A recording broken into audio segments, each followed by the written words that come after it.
Endoscopic spine surgery શું છે? આ એક બહુ જ કોમનલી પૂછાતો પ્રશ્ન છે. એન્ડોસ્કોપિક સ્પાઇન સર્જરી એટલે કે દૂરબીન વડે મણકાનું ઓપરેશન.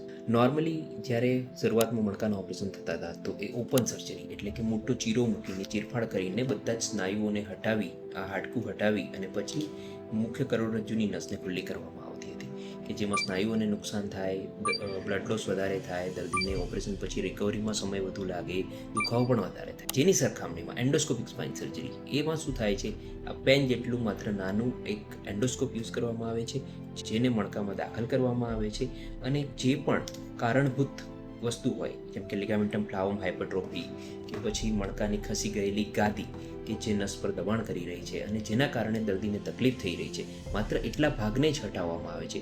એટલે કે એક પ્રકારની સર્જિકલ સ્ટ્રાઇક કે જેટલું દબાણ નસ પર કરી રહ્યું છે જેના કારણે તકલીફ થઈ રહી છે તેને હટાવી અને નસ ખુલ્લી કરવી, એ પ્રોસેસ એન્ડોસ્કોપિક સ્પાઇન સર્જરી છે કે જેનાથી દર્દીને ખૂબ જ જલ્દી રિકવરી મળે છે અને ખૂબ સારું રિઝલ્ટ મળે છે.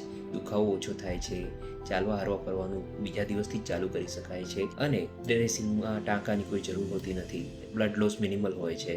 તો એન્ડોસ્કોપિક સ્પાઇન સર્જરીના normal traditional open spine surgery કરતાં બહુ જ વધારે ફાયદાઓ છે.